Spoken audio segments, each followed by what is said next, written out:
Good morning student, स्वागत है आज की क्लास में आपका। और आज का जो हमारा टॉपिक है वो है गदर आंदोलन। गदर आंदोलन के हम बारे में हम थोड़ा बहुत पढ़ के उसके बाद विभिन्न क्रांतिकारी गतिविधियों की हम कमियां या उसके महत्व की बात करेंगे। महत्व तो हम साथ साथ पढ़ ही रहे हैं, लेकिन इसके बाद हम क्रांतिकारी गतिविधियां असफल रही उस बात की चर्चा करेंगे। तो पहले हम पढ़ लेते हैं गदर आंदोलन के बारे में। यूरोप में ही नहीं अपितु यूरोप के अतिरिक्त अमेरिका, कनाडा में भी बहुत सारे भारतीय रह रहे थे। और 20वीं शताब्दी में तो ये दौर ही शुरू हो गया कि भारतीय विभिन्न देशों में जाने लगे या प्रवास करने लगे। तो वहां रह रहे भारतीय लोगों ने धीरे धीरे करके काफी धन कमाया और धन कमा करके वहां अपनी स्थिति मजबूत की। लेकिन वहां के लोगों के बराबर अपनी स्थिति, आर्थिक रूप से अपने आप को मजबूत बनाए जाने के बाद भी विभिन्न देशों में या विदेशों में रह रहे भारतीयों के साथ वहां के लोगों द्वारा, वहां की सरकारों द्वारा दुर्व्यवहार किया गया। रंग भेद के तहत उनको प्रताड़ित किया गया। धीरे धीरे करके उस रंग भेद के तहत उनकी जो प्रताड़ना थी वो बढ़ती गई और इससे विभिन्न देशों में प्रवास करने वाले भारतीयों के दिलो दिमाग में अब एक नफरत की सी भावना पैदा हो गई कि हम कहाँ कम हैं, हम भी उनके बराबरी के हैं। तो इस सब में ही एक भेदभावपूर्ण स्थिति का जन्म हुआ और उस भेदभावपूर्ण स्थिति ने सुविधा की नीति को जन्म दिया। 1907 में पश्चिमी तट पे रह रहे एक भारतीय, रामनाथ पुरी उनका नाम था, उन्होंने स्वदेशी आंदोलन का समर्थन करते हुए स्वतंत्रता का परिपत्र चलाया, सर्कुलर ऑफ आजादी। और इसके बाद ही तारकनाथ नाम के एक व्यक्ति ने वैंकूवर में फ्री हिंदुस्तान पत्र का प्रकाशन किया। तो ऐसे ही जीडी कुमार ने स्वदेश गृह स्थापित किया। तो धीरे धीरे करके विभिन्न देशों में रहने वाले भारतीय लोगों में चेतना जागृत हो रही थी और वो अपने अधिकारों के लिए विभिन्न संघ समितियों की स्थापना कर रहे थे और अपने साथियों को जागृत करने की कोशिश कर रहे थे। तो इस सब में ही तारकनाथ दास और जीडी कुमार ने वैंकूवर से वो अमेरिका गए और सिएटल में यूनाइटेड इंडिया हाउस की स्थापना की। ऐसे ही राष्ट्रीय भावनाओं से प्रेरित होकर के खालसा दीवान सोसाइटी के साथ विभिन्न मजदूरों ने अपने संघ स्थापित कर लिए। तो ये सब चल ही रहा था कि 1913 में विभिन्न अमेरिकी लोगों ने जो भारत के थे, अमेरिका में रह रहे थे, अमेरिकी भारतवासियों ने भारत में वायसराय के पास अपना शिष्टमंडल भेजा। वो शिष्टमंडल वायसराय के पास 1 महीने तक रहा और 1 महीने तक रहने के बाद भी जो है उनकी वायसराय से मुलाकात न हो पाई और बिना वायसराय से मिले ही वो वापिस आ गए। तो इस तरह से उनको पता चल गया था कि ब्रिटिश सरकार अप्रवासियों के साथ किए गए दुर्व्यवहारों की, उनके साथ जो नियम अपनाए जा रहे हैं उनकी वो आलोचना ही कर रही है, उनको कोई समर्थन नहीं दे रही है। तो इस सब से उनके अंदर जो रोष व्याप्त था वो और ज्यादा बढ़ गया। धीरे धीरे करके अमेरिका राजनैतिक गतिविधियों का मुख्य केंद्र बन गया। तो यहाँ पे निर्वासित जीवन व्यतीत कर रहे एक मुख्य राजनीतिक विचारधारा से प्रेरित भारतीय थे लाला हरदयाल सिंह। तो इन्होंने अप्रैल 1911 में कैलिफोर्निया ये पहुंचे और इन्होंने स्टैनफोर्ड विश्वविद्यालय से अपनी स्टडी शुरू की। शीघ्र ही वे धीरे धीरे करके लाला हरदयाल जी अपनी राजनीतिक गतिविधियों में वो शामिल हो गए और राजनीतिक गतिविधियों में शामिल होते हुए बहुत सारी क्रांतिकारी भावनाएं उनके अंदर जन्म ले चुकी थी। 1912 की गर्मियों में अमेरिका में बुद्धिजीवियों, श्रमिकों और क्रांतिकारियों के साथ मिलकर के अमेरिकी लोगों के साथ हो रहे दुर्व्यवहार का विरोध करने के लिए उन्होंने बहुत ओजस्वी भाषण दी। दिसंबर 1912 में लॉर्ड हार्डिंग ने जो दिल्ली या राजधानी स्थानांतरण का जो कुकर्म किया था, उसके चलते एक शानदार उसने जो भव्य समारोह रखा था उसमें लॉर्ड हार्डिंग पर जो क्रांतिकारियों द्वारा धावा बोला गया था, उस बात को इन्होंने न्यायोचित बताया कि ये सही हुआ इस बात में अन्याय की कोई बात नहीं है, ये बात न्यायपूर्ण है। तो 10 मई 1913 को उन्होंने कैलिफोर्निया में काशीराम के घर बैठक की और हिंदी एसोसिएशन का गठन किया। इसमें उन्होंने कहा कि अमेरिका के लोगों से मत लड़िए, लड़ना है तो भारत में रह रहे उन अंग्रेजों से लड़िए। हमारी लड़ाई जो भारतीय हैं उनकी लड़ाई स्वतंत्रता के लिए होनी चाहिए। जब भारत आजाद हो जाएगा तो हमें अमेरिकी लोगों से लड़ने की जरूरत नहीं पड़ेगी। अपनी आजादी के कारण ही हम अपने अधिकारों को गंवाए हुए हैं। हमें अपने अधिकार तभी मिल सकते हैं, अपनी गरीबी हम तभी दूर कर सकते हैं जब हम ब्रिटिश सरकार को भारत से खदेड़ दें और अपने देश को हम आजाद करवा लें। ब्रिटिश सरकार ही हमारी गरीबी निर्धनता का सूचक है। तो हमें लड़ना ब्रिटिश सरकार से है, ना कि अमेरिका से। तो हमें भारत जाना चाहिए और जनता का समर्थन प्राप्त करना चाहिए। तो सर्वसम्मति से एक समिति का गठन कर लिया गया लाला हरदयाल जी के नेतृत्व में, जो गदर समिति या गदर पार्टी के नाम से प्रसिद्ध हुई। इसके सदस्यों में लाला हरदयाल सिंह इसके सचिव थे, सोहन सिंह भकना इसके प्रधान थे, केसर सिंह उप प्रधान थे, पंडित काशीराम खजांची चुने गए थे। तो इसके अतिरिक्त इनमें वरकतुल्ला, भाई परमानंद, करतार सिंह सराभा, हरनाम सिंह, गुरमुख सिंह इस पार्टी के अन्य क्रांतिकारी थे। तो इस पार्टी में हिंदू, सिख, मुसलमान, गदर क्रांतिकारियों में सारे ही धर्मों के लोग कॉमन रूप से शामिल हुए थे। तो इस पार्टी का मुख्य उद्देश्य था ब्रिटिश शासन को भारत से जड़ से उखाड़ना। ब्रिटिश शासन की स्थापना के बाद भारत में गणतंत्र की व्यवस्था स्थापित करना, स्वतंत्रता प्राप्ति के लिए ज्यादा से ज्यादा आर्थिक सहायता प्राप्त करना, राष्ट्रीय भावना से परिपूर्ण साहित्य छपवाना और उस साहित्य से भारतीयों का जागृति लाना। गदर पार्टी का मुख्यालय युगांतर आश्रम सैन फ्रांसिस्को में स्थापित किया गया।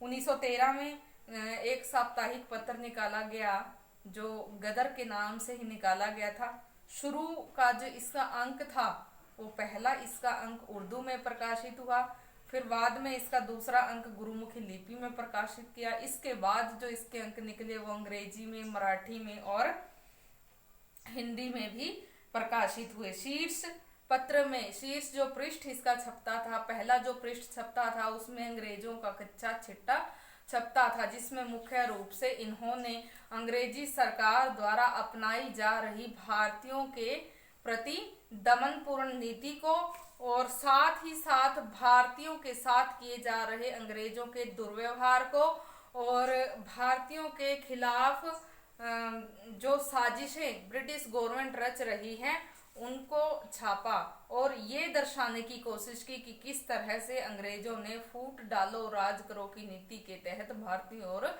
मुसलमानों में विभेद पैदा किया है, बंगाल विभाजन किया है और इसी तरह से वो भारतीयों में फूट डाल करके आगे बढ़ रहे हैं, अपने स्वार्थों को पूरा कर रहे हैं। इसमें ये भी छपा कि भारतीयों की संख्या 31 करोड़ है और अंग्रेजों की संख्या 1,18,000 ही है। तो ये एक भारतीयों की इतनी बड़ी विशाल संख्या के सामने वो केवल मुट्ठी भर ही है, इससे ज्यादा वो कुछ नहीं है। तो इस प्रकार से इन बातों के चलते बहुत सारे युवकों को गदर पार्टी के साथ मिलने में काफी योगदान दिया। गदर पार्टी ने जो है अपने प्रकाशन को तेज किया, धीरे धीरे करके उसमें क्रांतिकारी कविताओं का संग्रह भी छपने लगा। ये पत्र उत्तरी अमेरिका, फिलीपींस, मलाया, हांगकांग, चीन, सिंगापुर, त्रिनिदाद ये इन जगहों पे काफी लोकप्रिय हुआ और यहाँ रह रहे भारतीयों ने भी ब्रिटिशर के विरोध में उनको विद्रोही बना दिया। तो इस प्रकार लाला हरदयाल सिंह को 25 मार्च 1914 को गिरफ्तार कर लिया गया और उसके बाद से कामागाटा मारू की घटना हुई। कामागाटा मारू की घटना के बारे में हम पढ़ लेते हैं। कई बार क्वेश्चन ये आ जाता है कि कामागाटा मारू क्या था। कामागाटा मारू एक जलयान था, जहाज था और इसमें 376 भारतीय यात्रा कर रहे थे। उसके संबंध में ये घटना है, इस घटना को हम डिटेल से पढ़ते हैं। तो कामागाटा मारू की घटना गदर आंदोलन की ही एक महत्वपूर्ण घटना मानी जाती है। जैसे कि इस घटना का क्या उद्देश्य था घटने का, कि इसमें कनाडा की सरकार ने भारतीयों पे एक प्रतिबंध लगा दिया कि भारतीय जो है अगर भारत से सीधे कनाडा आ रहे हैं तो उनको कनाडा में प्रवेश दिया जाएगा, और अगर वो सीधे नहीं आ रहे हैं, किसी अन्य देश से होकर के आ रहे हैं, तो उनको कनाडा में प्रवेश नहीं दिया जाएगा। लेकिन होता क्या था कि उस समय पे सीधे कनाडा में भारतीयों का प्रवेश हो ही नहीं सकता था। एक अप्रत्यक्ष रूप से कनाडा की सरकार ने ये उनके ऊपर एक थोप दिया ये कि आप लोग भारतीय जो हैं वो कनाडा में आ ही नहीं सकते। सीधे सीधे तो नहीं कहा, लेकिन अप्रत्यक्ष रूप से कहने का अभिप्राय यही था। फिर क्या हुआ, थोड़े समय बाद कनाडा की सरकार ने उन नियमों में कुछ एक बदलाव किया और उन्होंने कहा कि भारतीय आ सकते हैं, लेकिन 20 भारतीय एक साथ आ सकते हैं। उस समय पे एक पंजाबी व्यक्ति ने कामागाटो मारू नाम का एक जहाज किराए पे ले लिया। तो उस जहाज को किराए पे लेने का मतलब यही था कि वो भारतीयों को यहाँ पे ला सके, यहाँ से उनको वापस छोड़ सके। तो वहां पे 20 व्यक्तियों को इजाजत मिली थी, लेकिन कामागाटा मारू जहाज में 376 व्यक्ति सवार होकर के कनाडा आ रहे थे। तो वहां पे कनाडा वो पहुंच रहे थे और सरकार ने केवल 20 की वो दी थी कि 20 व्यक्ति ही यहाँ पे आ सकते हैं, अनुमति दी थी। तो इस बात का पता जब गवर्नमेंट को चला तो उनके अधिकारियों ने जहाज को कनाडा पहुंचने से पहले ही रोक लिया। तो उनको वहां पे ऐसे ही 2 महीने तक अव्यवस्थित और काफी प्रताड़ना का जीवन सहना पड़ा। फिर यही घटना जो है भारतीय इतिहास में कामागाटा मारू की घटना कहलाती है, गदर पार्टी के इतिहास में कामागाटा मारू की घटना कहलाती है। फिर क्या हुआ, वही जहाज में उन व्यक्तियों को वहां पे नहीं रहने दिया गया और वही जहाज वापस कर दिया गया। वापस वो जहाज अब भारत आना था। भारत में वो कलकत्ता पहुंच रहा था। तो कलकत्ता पहुंचने पे जैसे ही क्रांतिकारियों ने देखा, जो 376 उस कामागाटा मारू जहाज में सवार थे, कि आगे पुलिस खड़ी है। बंदरगाह आने से पहले ही उन्होंने देख लिया कि आगे पुलिस खड़ी है, तो उनका जो धैर्य था वो टूट गया। तो उनका पता था कि अब पुलिस के साथ उनकी मुठभेड़ होनी निश्चित है। तो उसमें जहाज कलकत्ता बंदरगाह पर पहुंचते ही उनके बीच पुलिस और जो कामागाटो मारू जहाज में यात्री थे उनके बीच आपसी मुठभेड़ हुई। उस मुठभेड़ के चलते 20 लोग मारे गए और कुछ एक घायल हो गए। 202 लोगों को गिरफ्तार कर लिया गया और कुछ एक भाग गए। तो ये घटना जो है गदर पार्टी के इतिहास में कामागाटा मारू के नाम से फेमस है, जिसमें लोगों पर बहुत ही ज्यादा अत्याचार किए गए। जो कनाडा जा रहे थे 2 महीने उन्होंने बहुत ही दयनीय स्थिति का जीवन जिया और बाद में भी ब्रिटिश सरकार ने उनके साथ बहुत ही बुरा व्यवहार किया। तो इस सब में पंजाबी उत्तेजित हो गए और उन्होंने ब्रिटिशर के खिलाफ भारत पहुंचकर सशस्त्र विद्रोह छेड़ने का निर्णय ले लिया। उन्होंने बंगाल के नेताओं के साथ मुलाकात की, जिसमें जतिन दास मुखर्जी, रास बिहारी बोस, नरेन भट्टाचार्य थे। उनके साथ संपर्क करके उन्होंने संघर्ष का बिगुल बजाया। अब ऐसे ही कि प्रथम विश्व युद्ध के समय गदर आंदोलन का क्या रहा। क्रांतिकारियों ने प्रथम विश्व युद्ध को एक जो है सुनहरा अवसर समझा अपने लिए कि हम अब अपनी बातों को ब्रिटिश सरकार से मनवा सकते हैं, क्योंकि यहाँ पे कई जगह पे जर्मनी से इंग्लैंड हार रहा था और उधर गदर पार्टी के कार्यकर्ता धीरे धीरे करके नवयुवकों को संगठित कर रहे थे। संगठित करने के बाद जो है वो उनका उद्देश्य यही था कि नवयुवकों को संगठित करके और फिर जो है ब्रिटिश सरकार के खिलाफ सशस्त्र विद्रोह छेड़ देंगे। इस सब में उनके जो काम थे कि नवयुवकों को क्रांति के लिए उत्साहित करना, उनको जोशीले भाषणों से या फिर क्रांतिकारी साहित्य का प्रचार प्रसार करना, इस सब में वो जर्मनी से हथियार भी भेज रहे थे। तो यहाँ पे उनकी गतिविधियां काफी तेज थी और एक गोल्डन अवसर आया था उनके पास कि जर्मनी से इंग्लैंड हार रहा था। तो इस सब में वो अपना लक्ष्य पाने ही वाले थे कि कृपाल सिंह नाम के एक व्यक्ति ने गद्दारी दिखाई और गदर पार्टी की जो गुप्त सूचनाएं थी वो ब्रिटिश सरकार को दी, और जर्मनी से आने वाले उनके हथियार ब्रिटिश सरकार द्वारा जब्त कर लिए गए।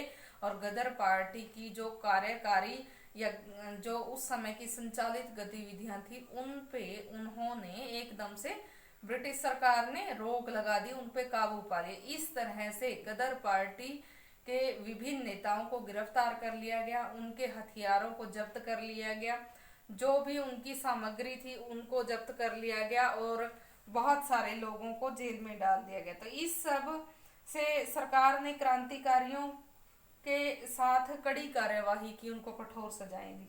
ये योजना लाहौर षड्यंत्र केस के नाम से काफी फेमस है। सरकार ने 42 क्रांतिकारियों को फांसी दी, 200 को लंबी सजाएं दी। करतार सिंह सराभा जिनकी आयु 18 वर्ष थी उनको फांसी की सजा सुनाई गई। उन्होंने बड़े आराम से अपना अपराध स्वीकार किया और कहा कि मेरे लिए ये खुशी की बात होगी कि यदि आप मुझे फांसी दे दें तो, और मैं फांसी पे बड़ी खुशी खुशी चढ़ने को तैयार हूँ। फांसी पे तो मैं चढ़ जाऊंगा, पर मैं यही चाहता हूँ कि आगे आने वाले समय में मेरा जो जन्म है, पुनर्जन्म में मैं विश्वास करता हूँ मेरा जो जन्म है वो भारत की भूमि पर ही होगा, भारत ही मेरी मातृभूमि होना चाहिए। तो इस प्रकार से उसने फांसी की मांग की और उसको फांसी पे चढ़ा दिया गया। यद्यपि गदर आंदोलनकारियों के पास सशस्त्र विद्रोह के लिए पर्याप्त धन नहीं था, लेकिन फिर भी उन्होंने पूरी कोशिश की। अपने जोशीले भाषणों द्वारा, अपने समाचार पत्र द्वारा, जो साप्ताहिक उन्होंने निकाला था जिसके अंक विभिन्न भाषाओं में छपे थे, जिसको काफी लोकप्रियता मिली थी, क्रांतिकारियों में जागृति लाई गई थी, नवयुवक वर्ग उनके साथ जुड़ा था। तो इन सब से काफी सफलता मिली उनको अपने कामों में, लेकिन पूर्ण रूप से वो पार्टी अपने कार्यों को पाने में सफल ना हो पाई। तो अब हम बात करते हैं क्रांतिकारी आंदोलन का मूल्यांकन, कि उसकी क्या कमियां रही थी क्रांतिकारी आंदोलन की।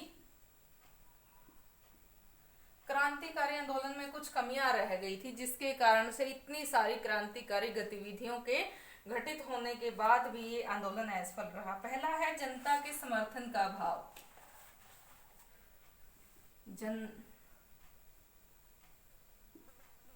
जनता के समर्थन का अभाव। तो यहाँ पे जनता के समर्थन का अभाव रहा इन क्रांतिकारी गतिविधियों के जो है सीमित रहने में, क्योंकि इसमें क्या था, नवयुवक वर्ग शामिल हुआ था, मध्यम वर्ग शामिल हुआ था, आम जनता शामिल नहीं हुई थी। जो बड़े बुजुर्ग थे, बच्चे थे, इनसे अछूते ही थे। भारत की जनसंख्या बहुत ज्यादा थी, लेकिन उसमें जो पढ़े लिखे लोग थे, नवयुवक थे, मध्यम आयु के थे, मध्यम वर्ग के थे, वही इसमें शामिल थे। ना तो उच्च वर्ग ने इनका साथ दिया, ना ही निम्न वर्ग इनके साथ था। तो इस कारण से जनता के समर्थन के अभाव में इनकी गतिविधियां फेल हो गई। केंद्रीय संगठन का न होना, केंद्रीय संगठन का न होना, तो इनमें जो है क्रांतिकारियों के जो आंदोलन थे पूरे देश में चल रहे थे, व्यवस्थित और व्यापक नहीं थे। ये नहीं था कि इन सब की व्यवस्था कोई एक केंद्रीय पार्टी, एक सत्ता, एक अध्यक्ष देख रहा है। उसके अभाव में हर पार्टी अपने नेतृत्वकर्ता के अधीन काम कर रही थी। तो केंद्र में एक व्यक्ति के अधीन न होने के कारण, सही मार्गदर्शन न मिल पाने के कारण भी ये संगठन अपने कार्यों में असफल रहा था। अगला है सरकार की दमनकारी नीति। सरकार की दमनकारी नीति। तो सरकार ने क्रांतिकारी गतिविधियों को दबाने के लिए दमन का सहारा लिया और बड़े ही निर्दयतापूर्ण ढंग से क्रांतिकारी गतिविधियों को दबा दिया। चाहे हम महाराष्ट्र में क्रांतिकारी गतिविधियों को देखें, बंगाल में देखें, पंजाब में देखें, गुजरात में देखें, या फिर हम देखें संयुक्त प्रांत में। और इसके साथ साथ यदि हम विदेशों में गदर पार्टी के आंदोलन की बात करें, तो कहीं भी हम बात करें किसी भी क्रांतिकारी गतिविधि की, ब्रिटिश सरकार ने दमन का सहारा लिया। विभिन्न क्रांतिकारियों के आंदोलनों उनकी गतिविधियों को दबाने के लिए। इसी कारण से ये फेल हुए। क्रांतिकारियों के पास धन की कमी।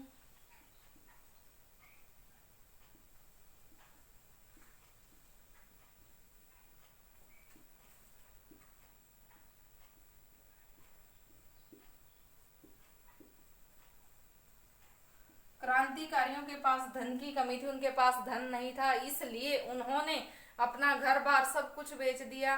फिर भी उनकी जरूरतें पूरी नहीं हुई, उन्होंने चोरी की, डाके डाले, ब्रिटिश सरकार का धन लूटा और इसके साथ साथ जो अमीर भारतीय थे उनका धन लूटा। उनको वो पत्र छोड़ जाते कि हम आपका धन हमारा लक्ष्य पूरा होने के बाद लौटा देंगे, लेकिन इससे भारतीय लोग नाराजगी प्रकट करते उनके प्रति कि हालांकि वो उसको लौटा भी देते थे, लेकिन फिर भी भारतीयों की नाराजगी उनको झेलनी पड़ी। तो इस प्रकार से हम कह सकते हैं कि यदि उनके पास धन होता, जो उनको जरूरत थी, यदि प्रचुर मात्रा में उनके पास धन होता, उनकी जरूरतें पूरी होती, तो शायद उनके आंदोलन सफल हो पाते। धन की कमी भी जो है रही उनको कि उनके आंदोलन असफल हुए। शस्त्रों का अभाव।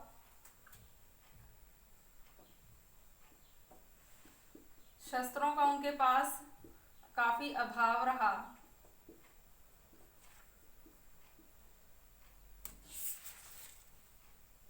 महात्मा गांधी का प्रभाव।